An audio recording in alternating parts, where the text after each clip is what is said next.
Welcome to Hope on Fire, relevant talk radio for young adults. Whether you're 25 or 45, there's bound to be a discussion that you care about. Our mission is to share practical ways to find God in your everyday life. Our host today is Sabine Vatel. Nothing inspires more feelings of discomfort and dread than the subject of death and dying. It is a subject steeped with mystery and ritual, no matter what part of the world you come from. Simply put, it is truly the last remaining staunchly ingrained taboo. Today we are boldly going there. We're going to talk about it. Before you switch the channel thinking, what a downer, I challenge you to stick around and be surprised with what happens when you talk about the unthinkable. I'm Sabine Vatel, your host today at Hope on Fire. Thank you for joining us today and not switching the channel. Our program today is Death, Ethics, and Taboo. And to help me with this program today, we have some amazing guests, and I want you to get to know them a little bit more. And the first person I want to introduce you to is Roberta Fish. Actually, she's not a stranger to the program. She's been here before. And we did a program together, Living Through the Pain of a Loss. That was an amazing program. I learned so much, Roberta. She's a professor at the Florida Hospital College of Health Sciences and a psychotherapist. And I could sit at her feet all day long. So thank you for being here. Thank you for having me. I'm so happy. I'm glad to have you. And then Jay, oh my goodness, Jay Perez. He is new here at Hope on Fire, and it's such a gift to have you here. Thank you. And he has experience as a Seventh-day Adventist minister. He has experience as a chaplain. He, at one point, served as a director of pastoral care. And he just has a broad background in ministry and life, listeners, and he currently is the Assistant Vice President for Mission and Ministry at Florida Hospital. Those are a mouthful. But anyway, glad you're here. Thank you. And just an interesting topic of death. Not usually appealing to most people, but why is it so taboo? And, you know, we prefer using euphemism. You know, he kicked the bucket. Right. We lost the person, passed away. Yeah. You know. Yeah. We have a hard time really saying my, father died. It sounds so harsh. Yeah, we want to use those. And I don't know, the last probably 150 years, we've kind of moved away from what it was like in Pilgrim time. You know, if someone died, they were wrapped in a shroud, they were put in a coffin and wooden box and put in the ground. And today, you know, we say they go to sleep and we put them in a casket and we put their head on a pillow and we dress them in clothes and we fix their faces and we make them look like they're still alive. And we have a hard time soften that blow. Facing death. We do. We do. You know, and the problem of death and dying is our need for living. In other words, if we didn't have the need to live, we wouldn't have a problem dying. Yeah. So because we are made for living, the subject of death and dying is something that really threatens the human spirit. Yeah. Everything in the culture is about, I mean, is this so bad to be afraid of dying? I think it's kind of a natural thing to be afraid of death. But we go a step further. We deny even its existence. And I just want maybe from you, Jay, if you find any differences among cultures, how they handle it between America and maybe other countries. Absolutely. Yeah. The more as a culture, the more the culture adopts and embraces death as part of life. Yes. The easier it is for that culture to honor the process, to dignify it, and to not only grieve but celebrate life. The more detached that culture gets from the reality of death and dying, the more they cover it up, the more they have difficulty embracing it, dealing with it, and that's a key difference between cultures. Sure. And I think to go along with that, in our culture, we there was a period of time when people died at home. Now 80% of people die in hospitals. You know, so death was something that was part of life. People lived on farms, and on farms there were animals, and animals die. So we're very insulated. We let the professionals do it. You know, the parlor, the funeral parlor took the place of the home parlor as the place where, people, they had a wake or whatever. So, we're very insulated from death. And so anything that we become it becomes an unknown to us and we're not familiar with, then it becomes scary. Then it becomes scary. So we move away from it. Yeah, and how does that affect, the way, and we talk about to audience, well, primarily of young adults, and I don't think they tend to think about death and dying. Right, Yeah. right. That's not the age when we think about that. Usually when we get to be middle-aged and we start feeling aches and pains, we're a little closer to it, then we go, oh, yeah, we might have to think about that a little bit. Sure. And what would it matter for young adults in particular, and how it affects the way they live? It would affect the way they live, the way they view death. So what would you have to say to somebody who says, well, I don't want to talk about, what would I have to?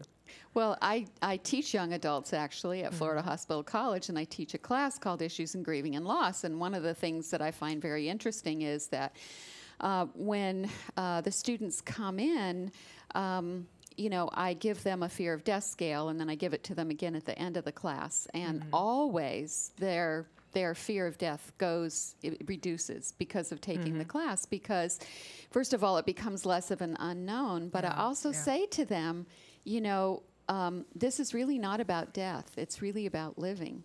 It's what does that mean, Roberta? It's not about death, it's about living. Well, in a class of death and dying.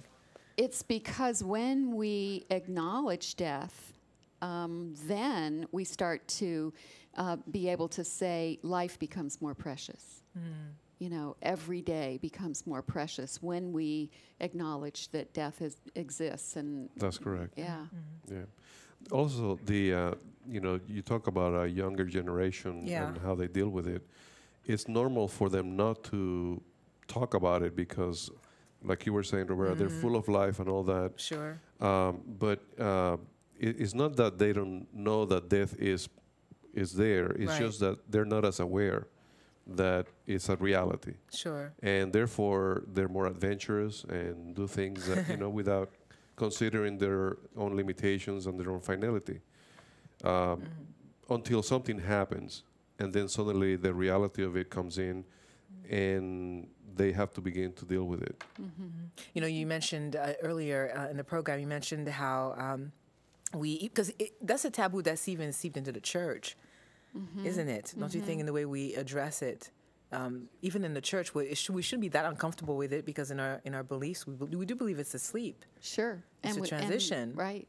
And we believe that it's not forever. But sometimes the belief that it's not forever makes us even deny it more so. It's like, I think that's true in the grieving process, but I think it's also true when we have someone that's dying.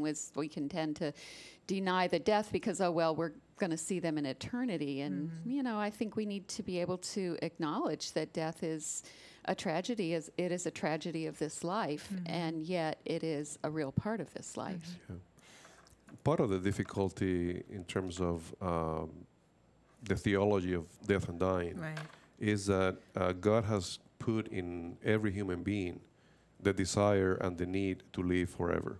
I mean, that's the original creation model, that we were not made to die. Ecclesiastes says God has put eternity in their hearts. I love that. Yeah, I So do too. we have an intrinsic need for future. We were made for future. We were not made for a short time. We were made for eternity. And the fact that we are living in a world where death is does not take that away from that makeup of who we are. So the tension that we live in the midst of death and dying is part of the tension of having been made for eternity, and the reality that sin came and now we are in a different environment. So when we see the tension, when we see the grief, when we see the pain, we should see that as a confirmation of our makeup for eternity, and as something healthy. Yes. And not to cover up, but to embrace that. Now, let make it practical, a practical application, what you have said, meaning to talk about it. And one of there's an article that struck me about two young adults who were facing the death of their mom. Now, their father was gone, so the decision was left up to them in terms of her care, the final decision.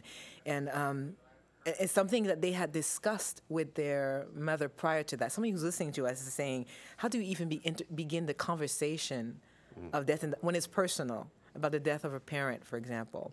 It's tough. It's tough, and I think it's something that will always be uncomfortable, but it is so valuable to speak to them before illness comes. I mean, how does, as somebody's listening to us saying, I don't want to tell my parents, what if it happens if you know, in some culture, I can think of my own, coming to my mom and saying, you know, in case you die. Right. So how would you even begin to do that? I mean, what would you advise, especially you, Jay? You know, you have... Well, like Roberta is saying, it begins with acknowledging the difficulty of the conversation.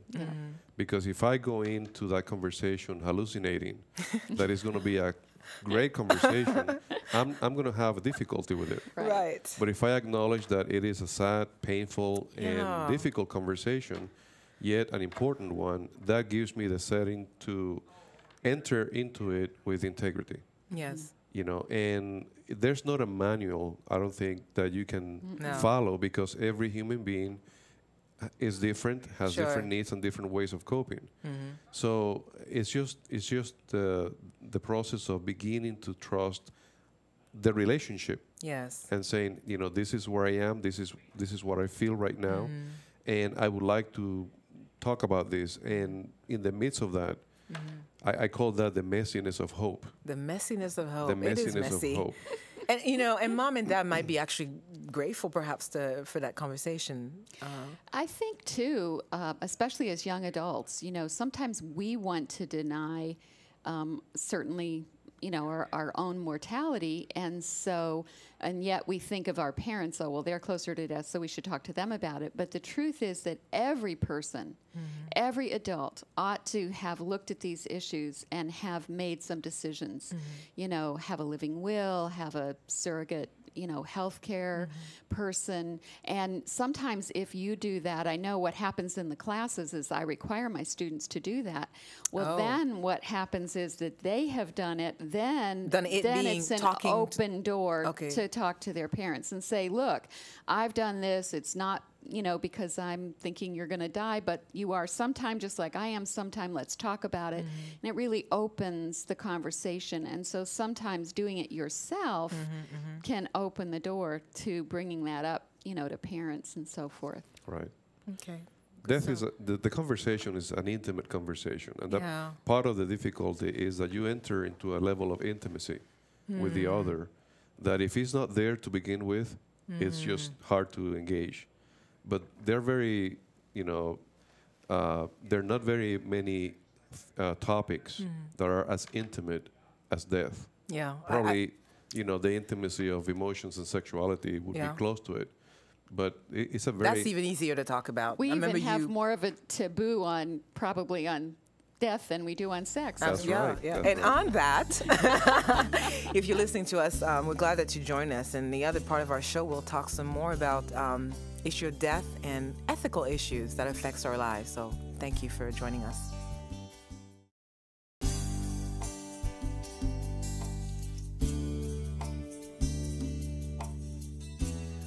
Welcome back, listeners, to Hope on Fire.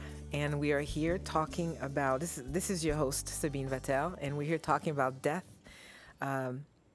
ethics and taboo, or taboo and ethics. But we're going to get into the ethics at this moment, and we have as our very special guest and part of our panel, you guys are practically family, you're not guests. We have Roberta, and we have Jay, and helping us through this really tough topic. And we left saying that we would tackle a little bit about the ethics of death, and that's in a whole other program, obviously, but we're going to try. I intimated about the example of this young adult who knew the desires of their mother who was dying, and in regards to life support. That was the issue. How do you think, and Jay, you work in the medical, well, you both work in the medical field, but you work within the hospital, Jay. How do you feel that the medical advancement affects our view of death as a society?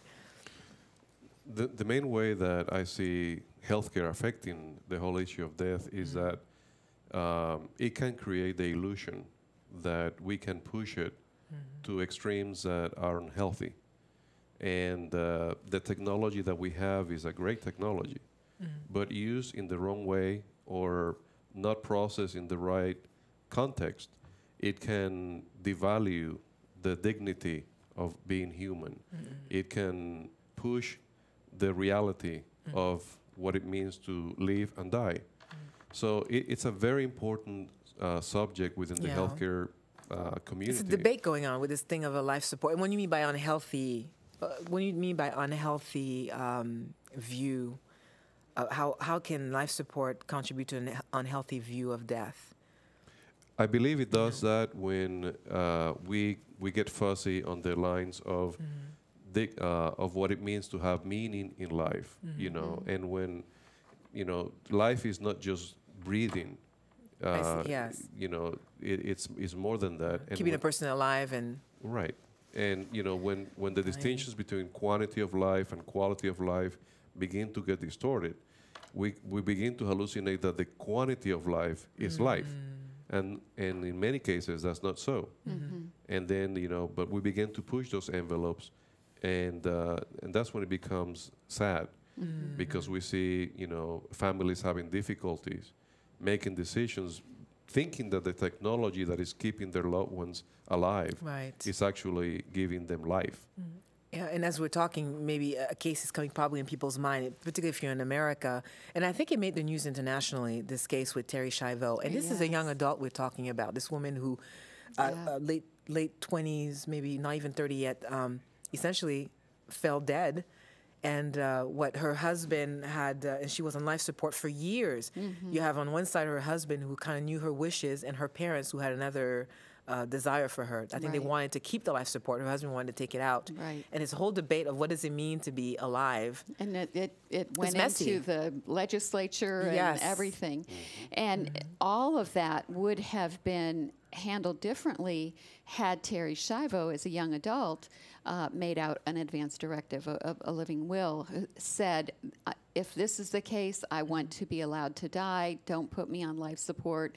You know, don't keep me alive. You know, apparently she said something to her husband, but it was never put in writing. And, you know, that's becomes hearsay. And but, you know, most young adults think living will, they think elderly. This is, you know, this is something not for me. And instead, it's, you know, it's not something you have to think about all the time, but you do need to fill it out, and you need to put it somewhere. One of the things that I have our students fill out is something called the 5 wishes. And this goes into making a decision about the person we want to make decisions for us when we can't make them. But also the kind of medical treatment we want. You know, should we become terminal or unable to, how comfortable we want to be. I mean, you know, invaluable things to think about. You know, then you can fill it out and you know, give it to your doctor, put it, you know, give it to your family, and you don't have to think about it. It's not like we want people to walk around thinking about death all the time, but we want them to be prepared and to plan, because then you don't have a situation like Terry Schiavo. Like a mess like that. This is one great tool. You asked earlier. You know, what are some of the ways to begin the conversation? Well, this is one. Absolutely. Because doing it for yourself and showing it to somebody else. It starts the conversation from the perspective of, I care for you so much. It's important for me to know what you wish. Absolutely. And then from that end, you make it a positive dialogue. You know, and it's a great way to start that. Yeah, and just by hearing you talk, it's so, you know, matter of fact, you know, we're hopefully dispelling the nervousness associated with death and dying. And yes, Jay. Let me just say that will never happen. You mean we can never get over the fear? Entirely. As long as I'm a human being, the subject is going to be foreign, given that we have eternity, again, in our hearts. But the presence of anxiety or nervousness or fear is not the absence of the capacity to talk about it. And that's the whole thing, you know. But creating the illusion that this is a subject that I will get comfortable with, if you get to that point, either you've lost your pulse or something is not good or right within your psychological makeup. Well, you certainly get more comfortable with it. You know, I really think, and this is true for some cultures, but I wonder if it's not true for, you know, our American culture too, is that sometimes even in Christian circles, it's almost like we have this little bit of a taboo. It's like, if you talk about death, then you're going to cause it. And you know, that's superstition. Like you can catch it or something. That's not that's not part of our Christian tradition. And yet there's that little bit of superstition, you know, and we need to step beyond that to know that this is something we can talk about, and we're not causing it, or we're not bringing it, you know, to our parents or to our family members, because we we approach the topic. Yeah. Mm-hmm. It's not the role of rituals a little bit, the rituals that we create to make us a little bit more, I don't know, what's the word I'm looking, bring it down to earth? Contain our anxiety a little more. Contain our anxiety a little bit more. Yeah. Now, is it ever wrong, is it wrong to, what if you know somebody is dying and you don't tell them? Do you know what I'm trying to say? Is it always, is it a bad thing not to know, not to tell somebody? That brings up just a whole nother topic, because different cultures actually have different belief systems around that. That's why I ask. Although in our culture, we actually have a law, the Patient Self-Determination Act, which says that that a patient has to be told, because they have to know what is the possible treatment and what the benefits and liabilities are of that treatment. So it's, in our culture, it's really the law that people have to be told. But there are a lot of cultures, Asian culture is much less likely to tell that, Japanese culture, Korean culture, and so forth. So there's certainly differences in culture. And we want to be careful how we do that. I mean, you don't want to, to say to somebody, you're dying in 6 months is really pretty cruel and stupid. Right. But to be able to say, well, there's a certain percentage of people who have what you have that, might live for 2 years or less. Or let me read a quote that I have for you that I thought is kind of trying to explain what my next question is. Getting your comment. It's by Viorst, and she wrote the book on Necessary Losses. I know you're familiar with that book. She said that the road to human development is paved with renunciation. Throughout life, we grow by giving up. Isn't it the case? Just a comment on how life is, in losses that we face, is a preparation to the ultimate end. Absolutely. Absolutely. Yeah, and I think in the subject of death, what we give up is the illusion that is not a reality. I mean, that if I were to take that as a good process of human development, that would be the thing that the illusion that gets put aside. That this is not real. Right. And then we have losses all the way along in life, even as young adults. I mean, you said goodbye to grade school. You probably said goodbye to some friends. You might have moved at some point in your life, right? You might have, said goodbye to a job or a career, or had a breakup with a boyfriend or a girlfriend, or maybe even gone through a divorce. I mean, those are all losses that show us that we live in a world where, there is, unhappiness, death. And how you handle that probably dictates how you're going to face, again, the ultimate losses. Right. Yeah. Sure. Well, no, because a lot of our audiences are Christians, and just wanted to talk about how your faith, your belief in afterlife kind of dictates how you face death, and how the two are related. And the only way I can ask this is maybe by asking personal experience. How has faith been stronger than perhaps the fear of death for you, Roberta? Well, two things come to mind. One of them is that 25 years ago, I had a malignant melanoma removed from my back. And that was a stage in my life where,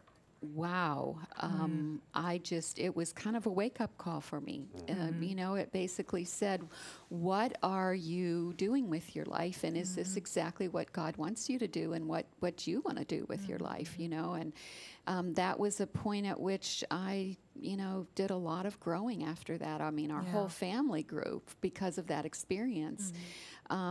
But the knowing that God was going to be with me through that whole process, no matter what. That's when it becomes real. Yeah. That whole Absolutely. faith thing, doesn't it? Absolutely. What about you, Jay? I relate with you, Roberta, tremendously, because I was 28 when I faced a crisis of health in my life. And after 3 months of treatment that didn't work, I went through surgery and had my spleen removed, and it was a very scary time in my life. But it was a time that I consider the turning point, because for the first time I touched my finitude as a human being, and I had to face the reality that I was mortal, Right. and that, you know, life was more precious than I had lived it so far. I had a 4 and a 2-year-old boy. Yeah. You know, young wife, my future ministry ahead of me. I had to make some tough decisions, and today I carry, you know, an incision that is about 9 inch, you know, long from that surgery. And when I tend to forget, you know, about life, I just have to look at that incision and realize, you know, this is for real. So those are moments that transform the psyche and the spirit of the human being.